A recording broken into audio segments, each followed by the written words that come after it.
حاصل من نیست جز شرمندگی. ای خدا این قوم را حیران مکن، این دل غمگین ما نالان مکن. باغ جان را تازه و سرسبز دار، قصد این بستان و این مستان مکن. بر درخت کاشیان مرغ توست، شاخ مشکن مرغ را پران مکن.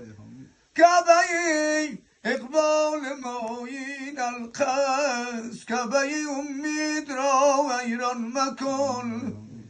نیست در عالم ز هجران تلختر، هر چی خواهی کن ولی کنان مکن. شم جمع خویش را برهم مزن، قصد این پروانه حیران مکن. گرچه دزدان خصم روز روشنن، آنچه میخواهد دلشان مکن. یا مولا آنچه میخواهد دلشان مکن. این سخن گفته است مولانای روم در مناجات خودان بحر علوم. ای خدا مگذار کار ما به ما، گر گذاری وای بر احوال ما.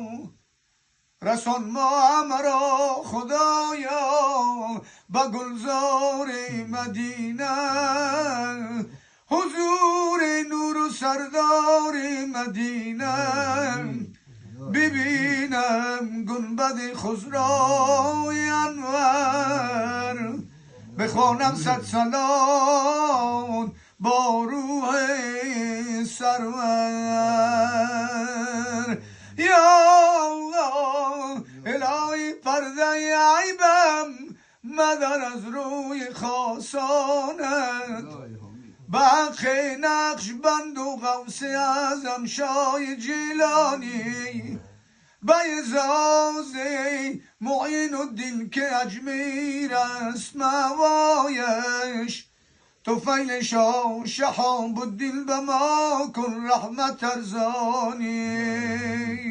وقت مردن خدایا تو به ما وعده دیدار بده، میبری سوی لحد خاطر آرام ببر. ما تی دستان برآوردیم دست بر دعا، نقد فیض نی بر دست گنهکار عمل. قاضی و حاجات مسکینان و درویشان تویی، پس روا کن از کرم حاجات بسیار عمل.